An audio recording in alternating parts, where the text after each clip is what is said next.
آج کل ایک ٹاپک بہت عام ہے جس پر ہر کوئی گفتگو کر رہا ہے، علم والا بھی اور بغیر علم کے بھی۔ وہ کیا ہے؟ کرونا۔ اور بہت سے لوگ اس سے خوف زدہ ہیں، اور ہر شخص یہ سمجھ رہا ہے کہ شاید وہ مجھے آ کے پکڑ لے گا اور ہم اس بیماری سے دوچار ہو جائیں گے۔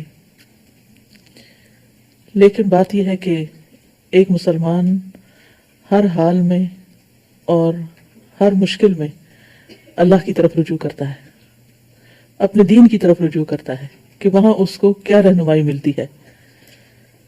تو اس حوالے سے چند باتیں آج آپ کے سامنے کروں گی کہ اس سارے سیناریو میں بحیثیت ایک مومن کے ہمارا رویہ کیا ہونا چاہیے، ہمیں کس قسم کی گفتگو کرنی چاہیے، کس قسم کے خیالات ہمارے ہونے چاہیے، کس قسم کے عملی اقدامات ہونے چاہیے، کیا کرنا چاہیے اور کیا نہیں کرنا چاہیے۔ سب سے پہلی بات تو یہ ہے کہ مومن ہر معاملے میں اللہ پر بھروسہ کرتا ہے، اور یہ ایمان کا تقاضا ہے۔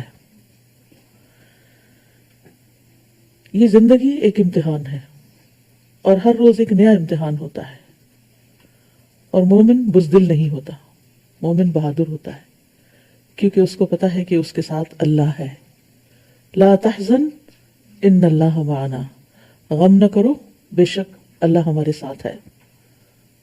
تو ہر معاملے میں، چاہے وہ کرونا ہو یا اس کے علاوہ زندگی میں چلنے والی کوئی اور مشکل ہو، آنے والی کوئی پریشانی ہو، ان سب معاملات میں انسان کو اللہ پر بھروسہ کرنا چاہیے، اور یہ سوچنا چاہیے کہ سارے معاملات اللہ کے ہاتھ میں ہیں، تکلیف اسی کے اذن سے آتی ہے اور دور بھی وہی کرتا ہے۔ تو اگر وہ ہمیں پروٹیکٹ کر رہا ہے تو چاہے ساری طرف پھیل جائے، ہمیں نہیں پہنچے گی۔ تو اصل پروٹیکشن اللہ کی پروٹیکشن ہے۔ اور اسی طرح اگر کسی کو تقدیر پہ لکھے کی وجہ سے تکلیف آ گئی تو اس کو دور بھی وہی کرے گا۔ تو تکلیف کے دور کرنے میں بھی اسی کی طرف رجوع کرنا ہے، نہ صرف یہ کہ اس بیماری میں، بلکہ زندگی میں کوئی بھی تکلیف ہو، کوئی بھی پریشانی ہو، کوئی بھی مسئلہ چل رہا ہو، ہم کیا کرتے ہیں؟ لوگوں کی طرف دیکھتے ہیں، کون کیا کہہ رہا ہے۔ اور جس طرح آج کل آپ دیکھ رہے ہیں کہ ہر شخص باندھ باندھ کی بولیاں بول رہا ہے، جو دل میں آئے کہہ رہا ہے، طرح طرح کے نسخے بتائے جا رہے ہیں، طرح طرح کی افواہیں پھیلائی جا رہی ہیں، خوف پھیلایا جا رہا ہے۔ یہ مومن کا رویہ نہیں ہو سکتا۔ مومن بغیر تحقیق کی بات نہیں کرتا، مومن بے سوچے سمجھے باتیں نہیں کرتا، مومن ہر سنی سنائی بات پہ یقین نہیں کرتا، کیونکہ کسی شخص کے جھوٹا ہونے کے لیے اتنا ہی کافی ہے کہ وہ ہر سنی سنائی بات کو آگے کر دے، اور بالکل بے بنیاد باتیں جن کے بارے میں کوئی فیکٹس حقیقت میں پتہ ہی نہیں، صرف اسپیکولیشنز، صرف ازمپشنز، صرف سنی سنائی باتیں۔ تو ایسے میں اس سارے پروپیگنڈے سے متاثر ہونے کی بجائے انسان کو یہ سوچنا چاہیے کہ اگر کوئی تکلیف لکھی ہے تو وہ آ کے رہے گی۔ اس سے پہلے کہ وہ آئے، مجھے دعائیں کرنی چاہیے کہ اللہ تعالیٰ مجھے اس سے بچا لے، اور اللہ نے دعائیں سن لی تو بچانا بھی اس کے ہاتھ میں، تکلیف دور کرنا بھی اس کے ہاتھ میں۔ انسان حفاظتی تدابیر بھی اختیار کرے اور علاج معالجہ بھی کرے۔ علاج معالجہ کرنا چاہے وہ توکل کے منافی نہیں، تو بیماری سے بچنے کے لیے جو حفاظتی تدابیر ہیں اس میں کیا ہے کہ ایسی چیزوں کا استعمال کریں جو آپ کی امیونٹی بڑھائیں، کیونکہ وائرسز تو ہر وقت فضا میں ہوتے ہی ہیں، لیکن وہ کس کو اٹیک کرتے ہیں؟ جس کے اندر مدافعاتی نظام جو ہے وہ کام نہیں کرتا یا کم ہوتا ہے، تو اسے ہر طرح کے جراثیم افیکٹ کر جاتے ہیں۔ اور اس میں آپ دیکھیے کہ نبی صلی اللہ علیہ وسلم نے مثال کے طور پر آپ نے فرمایا، بالائی علاقے کی اجوا کھجور کا نہار منہ استعمال کرنا ہر قسم کے جادو اور زہر سے شفا ہے۔ یعنی جو یہ کھجور کھاتا رہے گا اس کو بیماریاں اٹیک نہیں کریں گی، زہر بھی کھا لے تو اس کے اوپر اس کا برا اثر نہیں ہوگا۔ اسی طرح کلونجی جو ہے، شہد، یہ ساری چیزیں جو مسنون علاج ہیں، یہ بیماری کے آنے پر بھی کسی معالج کے مشورے کے ساتھ، اور بیماری کے آنے سے پہلے بھی انسان اگر ریگولرلی اپنی روٹین کی غذا میں کسی نہ کسی طرح شامل کر لے ان چیزوں کو، تو اس سے فائدہ ہوگا انشاءاللہ۔ پھر کسی بھی طرح کی وائرس کے اٹیک سے، چاہے کرونا ہو یا کوئی اور ہو، ہم اس سے تو ڈرے بیٹھے ہیں، لیکن اس کے علاوہ کوئی اور بھی تیار ہوں گے اٹیک کرنے کو، تو اس کے لیے صبح شام کی دعائیں اور اذکار، ان کی پابندی کریں۔ اس میں خاص طور پر یہ دعا بسم اللہ الذی لا یضر مع اسمہ شیء فی الارض ولا فی السماء وهو السمیع العلیم۔ عثمان بن عفان رضی اللہ عنہ کہتے ہیں کہ میں نے رسول اللہ صلی اللہ علیہ وسلم سے سنا، آپ فرماتے تھے جس نے شام کو 3 بار یہ دعا پڑھ لی اسے صبح تک اچانک کوئی مصیبت نہیں آئے گی، کوئی اچانک مصیبت نہیں آئے گی، اور وہ ہے بسم اللہ الذی لا یضر مع اسمہ شیء فی الارض ولا فی السماء وهو السمیع العلیم۔ اللہ کے نام سے، وہ ذات کے اس کے نام سے کوئی چیز زمین میں ہو یا آسمان میں نقصان نہیں دے سکتی، اور وہ خوب سنتا ہے اور خوب جانتا ہے۔ اور فرمایا اور جس نے صبح کے وقت یہ دعا پڑھ لی 3 بار، شام تک اسے کوئی مصیبت نہیں آئے گی، یعنی اچانک آ کے پڑھنے والی۔ راوی کہتے ہیں کہ اس حدیث کے روایت کرنے والے ابان بن عثمان کو فالج ہو گیا تھا، تو ان سے حدیث سننے والا ان کو تعجب سے دیکھنے لگا کہ پھر یہ فالج کیسے ہو گیا آپ کو؟ انہوں نے کہا کیا ہوا، مجھے کیا دیکھتے ہو؟ اللہ کی قسم میں نے عثمان رضی اللہ عنہ پہ جھوٹ نہیں بولا، اور نہ عثمان رضی اللہ عنہ نے رسول اللہ صلی اللہ علیہ وسلم پہ جھوٹ بولا، لیکن جس دن مجھے یہ فالج ہوا میں اس دن غصے میں تھا اور یہ کلمات پڑھنے بھول گیا تھا۔ تو اس لیے پابندی کے ساتھ اس کو پڑھیں، اور پڑھنے کا وقت بھی یاد رکھیں کیا ہے۔ پڑھنے کا وقت سورج نکلنے سے پہلے، فجر کی اذان کے بعد سے لے کے سورج نکلنے تک، اور شام کے لیے عصر کی نماز کے بعد سے لے کر مغرب کی نماز تک۔ بعض لوگ مغرب کے بعد پڑھ رہے ہوتے ہیں، وہ صرف اذکار رہ جاتے ہیں، پروٹیکشن نہیں رہتی۔ بعض لوگ سورج نکلنے کے بعد پڑھ رہے ہوتے ہیں۔ تو یہ جو اتنے دنوں سے آپ کو یہ دعا کہلوائی جا رہی ہے، اس کو امید ہے کہ آپ نے زبانی بھی یاد کر لیا ہوگا، کیونکہ جب زبانی یاد کیا ہوتا ہے تو آپ چاہے کچن میں کھڑے ہیں، کہیں واک کر رہے ہیں، کچھ کر رہے ہیں، ساتھ ساتھ بھی اپنے اذکار کر سکتے ہیں۔ پھر اسی طرح عافیت کی دعا، ابن عمر کہتے ہیں کہ رسول اللہ صلی اللہ علیہ وسلم جب صبح اور شام کرتے تو ان دعاؤں کا پڑھنا نہیں چھوڑتے تھے، آپ نے کبھی چھوڑی نہیں تھی۔ اللہم انی اسألک العافیۃ فی الدنیا والآخرہ، اللہم انی اسألک العفو والعافیۃ فی دینی و دنیای و اہلی و مالی، اللہم استر عوراتی و آمر روعاتی، اللہم احفظنی من بین یدی و من خلفی و عن یمینی و عن شمالی و من فوقی و اعوذ بعظمتک ان اغتال من تحتی۔ اے اللہ میں تجھ سے دنیا اور آخرت میں عافیت کا سوال کرتا ہوں۔ عافیت کا مطلب یہ کہ مجھے ہر شر سے بچا کے رکھنا، محفوظ رکھنا۔ اے اللہ میں تجھ سے عفو درگزر کی، اپنے دین اور دنیا، اہل و عیال اور اپنے مال میں بہتری اور درستگی کی درخواست کرتا ہوں۔ اے اللہ میری ستر پوشی فرما اور مجھے خوف اور خطرات سے محفوظ رکھ۔ کتنی خوبصورت دعا ہے۔ اے اللہ تو میری حفاظت فرما، میرے آگے سے، میرے پیچھے سے، میرے دائیں سے، میرے بائیں سے، میرے اوپر سے، اور میں تیری عظمت کی پناہ لیتا ہوں اس بات سے کہ میں اچانک اپنے نیچے سے پکڑ لیا جاؤں۔ یعنی ہر طرف سے، چاروں طرف ہو گیا، ہر طرف سے پروٹیکشن، اوپر سے، نیچے سے، دائیں سے، بائیں سے، آگے سے، پیچھے سے، 6 جانب ہو گئے۔ یعنی کسی طرف سے بھی کوئی بلا اور کوئی مصیبت مجھ پر نہ آئے۔ پھر رات کو سوتے وقت سورۃ البقرہ کی آخری 2 آیات، ابو مسعود کہتے ہیں کہ نبی صلی اللہ علیہ وسلم نے فرمایا جس نے ہر رات سورۃ البقرہ کی آخری 2 آیات پڑھ لی وہ اسے کافی ہو جائیں گی، ہر طرح کی بلا سے کافی ہیں۔ معوذتین اور قل هو اللہ احد، یہ 3 بار صبح اور شام پڑھنا۔ آپ نے فرمایا صبح اور شام 3 بار یہ کہہ لو تو ہر چیز سے تمہاری کفایت ہو جائے گی، ساری بیماریاں اور ساری مصیبتیں اور بلائیں جو ہیں وہ ان سے پروٹیکشن ہو جائے گی۔ اسی طرح خاص طور پر بری بیماریوں سے بچنے کے لیے جو حفاظت کی دعا ہے، ایاک نستعین آپ کے پاس ہے، وہاں حفاظت کی دعائیں موجود ہیں، اس میں سے آپ کی دعا نکال کے پڑھ سکتے ہیں۔ اللہم انی اعوذ بک من البرص والجنون والجذام ومن سیء الاسقام، اے اللہ میں تیری پناہ چاہتا ہوں برس سے، پاگل پن سے، کوہڑ سے اور بری بیماریوں سے، ساری بری بیماریوں۔ اور ہو سکتا ہے کہ یہ ایک تکلیف آئی ہے، تکلیف آپ تک نہیں پہنچی، کسی دنیا کے کسی اور حصے میں، آپ نے دعائیں پڑھنی شروع کر دی، تو ان دعاؤں کے برکت سے آپ اپنی زندگی میں کسی آنے والی بیماری سے بچ جائیں۔ ہو سکتا ہے کسی کو کینسر ہونے والا ہو، وہ اس سے بچ جائے۔ تو بعض اوقات کوئی تکلیف آتی ہے یا اس کا خوف آتا ہے تو اس سے بچنے کے لیے انسان کوئی وظیفہ شروع کر دیتا ہے، کوئی دعائیں شروع کر دیتا ہے، تو نہ صرف یہ کہ اس سے پروٹیکشن ہو جاتی ہے بلکہ اس کے ساتھ ساتھ اور مصیبتوں سے بھی پروٹیکشن ہو جاتی ہے۔ پھر اسی طرح ناگہانی اچانک آنے والی آفتوں سے، اللہم انی اعوذ بک من زوال نعمتک وتحول عافیتک وفجاءۃ نقمتک ومن جمیع سخطک، اے اللہ میں تیری پناہ چاہتا ہوں اس بات سے کہ تیری دی ہوئی کوئی نعمت چھن جائے، یا تیری دی ہوئی عافیت پلٹ جائے، یا کوئی ناگہانی عذاب آ جائے، اور تیرے تمام غصے سے تیری پناہ چاہتا ہوں۔ پھر آپ دیکھیے کہ حدیث میں آتا ہے کہ سال میں 1 رات ایسی ہوتی ہے جس میں آسمان سے وبائیں اترتی، اس کو وبا کہتے ہیں، انگلش میں وبا کو کیا کہتے ہیں؟ ایپیڈیمک. جی. تو یہ جو متس پھیلائے گئے ہیں نا کہ بیٹھ کے سوپ سے ہو گیا، فلاں سے ہو گیا، فلاں سے ہو گیا، نو ون نوز کہ اوریجن کہاں ہے. صرف یہ خیالات ہیں لوگوں کے. لیکن ہمارا دین ہمیں کیا بتاتا ہے کہ بلائیں جو ہیں وہ اللہ کے اذن سے ہی اترتی ہیں، اللہ نہ چاہے تو نہیں اترتی. تو ہمیں حکم دیا گیا ہے کہ رات کے وقت سوتے وقت اپنے دروازے بند کرو، اپنے برتن ڈھانک کے رکھو، کیونکہ جو کھلا برتن ہوتا ہے اس کے اندر وہ بیماری اتر جاتی ہے، اور پھر انسان اسی میں جب کھانا کھانے لگتا ہے تو وہ بیماری اس کے اندر آ جاتی ہے اور پھر اس سے آگے آگے چل پڑتی ہے.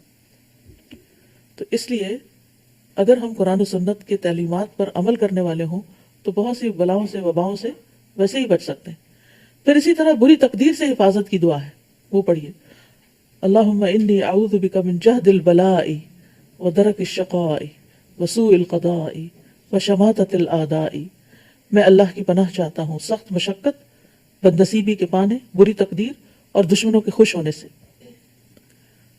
پھر ایک اور چیز یہ ہے کہ اگر آپ کسی کو اس بیماری میں مبتلا دیکھیں، بعض اوقات ویڈیو کلپس میں بھی دیکھتے ہیں نا ایسے بیمار لوگوں کو، تو فوراً دعا پڑھیں. الحمدللہ الذی عافانی مما ابتلاک بہ وفضلنی علی کثیر ممن خلق تفضیلا. تمام تعریفیں اسی ذات کے لیے ہیں جس نے مجھے اس مصیبت سے نجات دی جس کے ساتھ اس نے تجھے مبتلا کیا، اور مجھے اپنی اکثر مخلوق پر فضیلت دی، بہت زیادہ فضیلت دینا. یعنی اللہ نے بہت لوگوں سے بھلے حال میں رکھا ہے، تو وہ مصیبت اس شخص کو نہیں پہنچے گی. یہ بھی پروٹیکشن کے لیے ہے کہ کسی صاحب مصیبت کو دیکھ کر اپنی عافیت کی دعا کر لی جائے. پھر اسی طرح یہ ہے کہ طہارت کا اہتمام، وضو کا اہتمام. اب اس میں پروٹیکشن میں کیا بتا رہے ہیں ڈاکٹر؟ بار بار ہاتھ میں، مومن تو کھانے سے پہلے ہاتھ دھو رہا ہے، وضو کے لیے ہاتھ دھو رہے ہیں، کسی بھی نجس چیز کو ہاتھ لگایا، بچے کو چینج کیا ہے، خود کسی ایسی جگہ ہاتھ لگ گیا ہے جہاں کوئی گندی یا نجاست ہے. تو ہمیں تو ہر حال میں، یعنی کہ کوئی وائرس ہو یا نہ ہو، بنیادی طور پر ہی ہمیں تعلیم دی گئی ہے کہ ہم صاف ستھرے رہیں. کیوں؟ اس لیے کہ ان اللہ یحب التوابین ویحب المتطہرین. بے شک اللہ پاک صاف رہنے والوں، بہت زیادہ توبہ کرنے والوں اور پاک صاف رہنے والوں سے محبت کرتا ہے. پھر اسی طرح کلی کرنا اور ناک میں پانی ڈالنا، ہر نماز کے ساتھ کلی اور ناک میں پانی ڈالنا. اور ناک میں پانی ڈالنے میں جو زیادہ افضل ہے وہ یہ کہ اوپر تک چڑھائیں تاکہ کڑوا لگنے لگے پانی. اگر دن کے ہر وضو میں آپ نہیں کر سکتے، کیونکہ ہم وضو بھی کیسے کرتے ہیں، بس ایسے ٹچ کر دیتے ہیں پانی، ناک میں چڑھاتے نہیں. اندر کے جراثیم نہیں مرتے، کیونکہ جتنے بھی وائرسز ہیں، جتنے بھی جراثیم ہیں، وہ ناک کے راستے سانس کے گلے تک جاتے ہیں اور پھر پھیپھڑوں میں، اور پھیپھڑے میں جو چیز چلی گئی اس نے تو اسی زندگی حرام کر دیتی. تو اس لیے بہت ضروری ہے کہ ناک کو صاف کرنے کا اہتمام کریں. خاص طور پر جب آپ گھر میں، پبلک پلیسز پہ مشکل ہوتا ہے، لیکن آپ گھر میں ہو تو خوب اچھی طرح پانی چڑھا کے اچھی طرح جھاڑیں. پھر اسی طرح غسل کا اہتمام. اور پھر یہ تو ہے اپنے لیے. عمومی طور پر ایک ذمہ دار فرد کی حیثیت سے جھوٹی اور خوف زدہ کرنے والی خبریں پھیلانے سے بچیں. آپ دیکھیں سوشل میڈیا پہ جتنا اس کا مذاق اڑایا جا رہا ہے، اور جتنی افواہیں پھیلائی جا رہی ہیں، اور جتنا لوگوں کو خوف زدہ کیا جا رہا ہے اور بے وقوف بنایا جا رہا ہے بعض جگہوں پر، تو ایک مومن کی شان نہیں کہ ایسی کوئی بات کہے، کرے یا آگے فارورڈ کرے. ایسی چیزوں کے پیچھے ہی نہیں پڑنا چاہیے. لا تقف ما لیس لک بہ علم ان السمع والبصر والفؤاد کل اولئک کان عنہ مسئولا. اس چیز کے پیچھے مت پڑو جس کا تمہیں علم نہیں.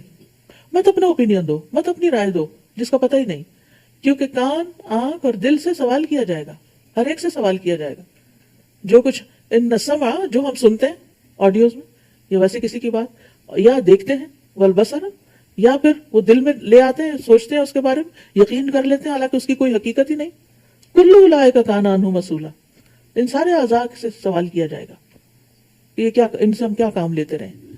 تو اس لیے خوف اور دہشت کا ماحول پیدا نہ کریں، جھوٹی خبریں آگے پھیلانے سے بچیں جن کی کوئی حقیقت اور کوئی بنیاد نہیں. پھر اسی طرح یہ ہے کہ تکلیف اور صبر پر اللہ سے راضی رہیں. یعنی ایک تو تھا نا صبر کریں، اور ایک یہ ہے کہ راضی رہیں. اور راضی رہنے میں کیا ہے، جیسے سورۃ البقرہ میں آتا ہے وَلَنَبْلُوَنَّكُمْ بِشَيْءٍ مِّنَ الْخَوْفِ وَالْجُوعِ ونقص من الاموال والانفس والثمرات وبشر الصابرين الذين اذا اصابتهم مصيبة قالوا انا لله وانا الیہ راجعون اولئک علیہم صلوات من ربهم ورحمہ واولئک هم المہتدون. اور یقیناً ہم تمہیں خوف اور بھوک اور مالوں اور جانوں اور پھلوں کی کمی میں سے کسی نہ کسی چیز کے ساتھ ضرور آزمائیں گے. یعنی امتحان ہوتے رہیں گے, یہ آزمائش نہیں تو کوئی اور ہوگی. اور صبر کرنے والوں کو خوشخبری دے دو کہ جب انہیں کوئی مصیبت پہنچتی ہے تو وہ کہتے ہیں بے شک ہم اللہ کے لیے ہیں اور بے شک ہم اسی کی طرف لوٹنے والے ہیں. یعنی اللہ نے ہمیں بھی پیدا کیا, اسی نے بھیجا, واپس بھی اس کی طرف جانا ہے. یعنی اس کے اس فیصلے پر ہم اس سے ناراض نہیں. یہ لوگ ہیں جن پر ان کے رب کی طرف سے کئی مہربانیاں اور بڑی رحمت ہے, اور یہی لوگ ہدایت پانے والے ہیں. اور جب مومن پہ کوئی آزمائش آتی ہے تو جو اس آزمائش پر راضی رہتا ہے, اللہ سے ناراض نہیں ہوتا, اللہ تعالیٰ بھی اس سے راضی ہو جاتا ہے. اور جو اللہ سے ناراض ہوتا ہے اللہ تعالیٰ اس سے ناراض ہو جاتا ہے. پھر اس کے بعد یہ ہے کہ اگر ایک بیماری آ جائے یا کوئی مال یا جان یا تکلیف میں سے کچھ بھی مال و جان کی تکلیف آ جائے تو سوچنا چاہیے کہ الحمدللہ باقی تکلیف ہے نا, میرا دین تو سلامت ہے, میرا رب میری دعائیں سننے والا ہے, اللہ نے مجھے مومن پیدا کیا. اگر اس راستے میں میری موت بھی آ جاتی ہے تو ایسی وباؤں میں مرنے والوں کے لیے جی یعنی اللہ سے امید کی جا سکتی ہے کہ جیسے طاعون کی بیماری میں مرنے والے کے لیے شہادت لکھی جاتی ہے. اور آخری بات یہ ہے کہ وبا پھیلنے کے موقع پر انسان خواہ مخواہ ایسی جگہوں پر نہ جائے کہ جہاں بیماری پھیل چکی ہو, اور اگر وہ وہاں رہتا ہے تو وہاں سے نکل کر کہیں اور نہ جائے. یہ بھی ہمارے دین کی تعلیم.